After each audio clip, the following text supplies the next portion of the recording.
What's up, bitches? I'm Jake Havoc, aka Prick the Cactus, and this is Ragewin for October 25th, 2017. So as the decline of civilization would have it, first world freedom phobes now feel threatened, apparently, by clouds of fruity mist in a classroom. I remember when smoking sections still existed in restaurants, and I kinda miss them. I enjoyed the scent of the smoke trailing across the diner. Made me hungry. But at least the New World Order had some scientifically sound concerns about our health. It was enough for us to avert our eyes when the greasy leper got lungs stomped out at the establishment. I didn't agree with it, but I let it slide. Now that the moral authoritarians have come after the vape heads, what's their reason? We're annoyed. Fine, if we want to ban things that don't cause any harm, let's keep going down the line. I'm gonna start a petition to ban weeaboo body odor and pony anus t-shirts from the building. That to me is far worse than a watermelon bubblegum haze hitting me in the face.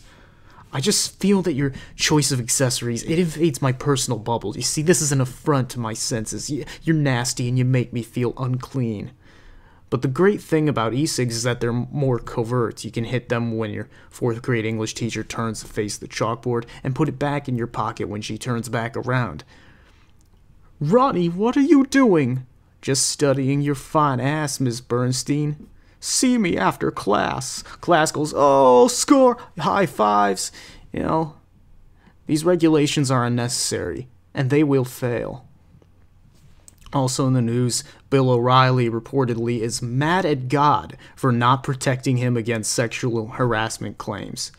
This made my fucking day. Hey Bill, when's that new hardcover Killing Myself gonna hit the Barnes & Noble? Put it out on Christmas. Then if the liberal media smears it, you can paint it as part of their war on Christmas. But of course, why would he? He's got too much money. Now he's Ebenezer Scrooge with a podcast, $4.99 a month. For a membership. His viewers are too old to figure out how to open Internet Explorer. How the fuck does he expect them to find his sour old ass? It's a double click, Grandpa. 1, 2... No, you gotta do it quick. Why don't you let me do it? Why did I come here? See, they have Fox News. They'll watch Tucker Carlson instead, who honestly is far more entertaining. O'Reilly, think about this, he had to settle $32 million for one charge. $32 million. Even Harvey Weinstein's looking at that like, damn, what? And the actresses he raped be like, damn, what? We should have gotten with him. I'm just kidding. I would never joke about rape. Oh. At what dollar amount would you forgive your rapist?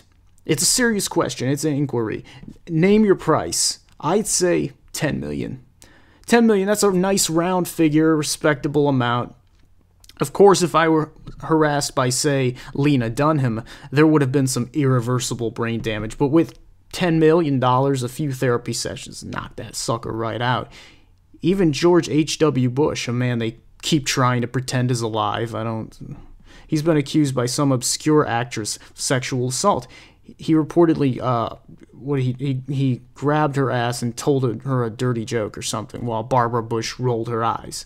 Okay, not that I don't believe your story, honey, but we gotta draw the line somewhere, okay? When all it takes to fend off your attacker is a simple nudge of his wheelchair down a flight of stairs, he is not assaulting you. He probably just thinks he's in the nursing home and he needs a nap. But by all means, keep exposing old cripples for the sticklers they are. Hey, old people suck. Fuck them. Unplug their tanks. They're leeching off the system. Michael Bay to produce live-action Dora the Explorer movie. I simply can't imagine what the future might hold for this undertaking. Apparently, they already upgraded Dora from a chubby, bullheaded dumbass to skinny Mexican Barbie doll, and now they're gonna make her a teenager. Will Swiper finally be swiping right on Tinder? I think if you're going to take a lame preschool TV show about crossing rivers with a few words of basic Spanish thrown in and turn it into a Michael Bay CGI cyclone of toxic waste, go for it. It's not like Dora the Explorer is some sacrosanct piece of childhood nostalgia to begin with. She was never a relatable enough character for us to tweet, "Childhood ruined, R.I.P. to the brave explorer." Though I'm sure we will see some of those. I can't imagine how much cocaine. Just imagine the amount of cocaine. This is the exact type of movie that studios make to support cocaine habits. And who's the guy you call to fulfill that quota? Michael Bay. Dora better be at least 18 with a full set of knockers and a juicy ass. She takes a job as a stripper to support her 4 babies she had with Diego so they can get government assistance.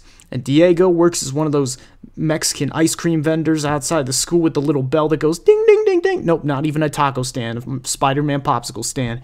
And Boots is held captive in the San Diego Zoo, getting fucked in the ass by gorillas, and Dora has to break him out so they can team up, and Swiper can legally hit that now, so he goes undercover as a border patrol agent, so he has the resources to catch his prey, and Backpack is actually government property that Dora found under a bridge of the border that she was crossing, and now they're after the Backpack tracking device, and Dora develops a special attachment to Backpack, romantic affair, if you will. Backpack eats her ass. She's 18 now, so it's cool. There's passionate lovemaking, and when Dora and Boots find out the Backpack was giving her family's hiding spot away to Sniper, who's now the head of ICE, and there's heartbreak, and they get separated by Sniper and his border crew, and there's tears and beatings and the death penalty, and they both die at the end. But it's probably not going to be that much fun. It's going to be a rehashed Michael Bay plot, same as the Ninja Turtles train wreck. Finally, we are faced with a case of gender inequality that is systematic. Just kidding, I stumbled upon a Vice article. In it, excuses are made for female pedophiles. The author claims we should be sympathetic to their plight because they get things like hate mail and death threats. Bit of a tangent here, but if a teacher offered to have sex with me, my number one question is not going to be, is it legal? Because I'm not the one getting in trouble for that. She going to jail if that shit happens. So she takes full responsibility. But the number one question, is she fuckable? Probably more important than the grades. Because the A is to be expected. It's to be expected when you're that student. Not a B, not an A minus, not an A plus that would arouse suspicion. But a solid A. If you don't do that, then what reason do I have to keep our relationship under wraps? Suppose maybe I decided to light a cigarette in her classroom and she reports me to the principal. Let's raise the stakes here. Suddenly, I'm not feeling the love anymore, baby. How far are you willing to let this go? Now, if she was a phenomenal teacher, like, say, she gave me $32 million to keep my mouth shut, I might have rode the whole thing out with no remorse, unless I got her pregnant or something. But the fantasies of you or I are not the issue. You can't be mounting 16-year-olds. This article is trying to paint this female sex offender as a victim of her intolerant community. She gets hate mail and death threats. Yeah, you're a sex offender, bitch.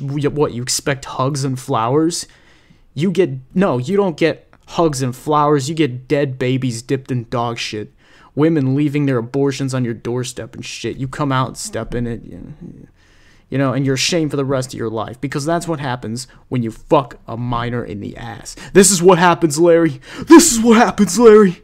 This is what happens when you fuck a minor in the ass, Larry. Not a fun time. And don't female pedophiles already get way more sympathy than male pedophiles? I'd say by a long shot, because most men are assholes like me who'd be like, ho ho ho, you hit the jackpot, high five, little lad, I'm jealous.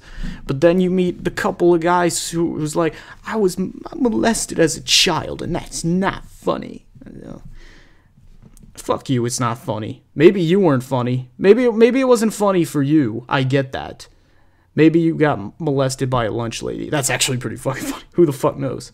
So my point is, female pedophiles have it fucking good compared to male pedophiles when their crime is exactly the same.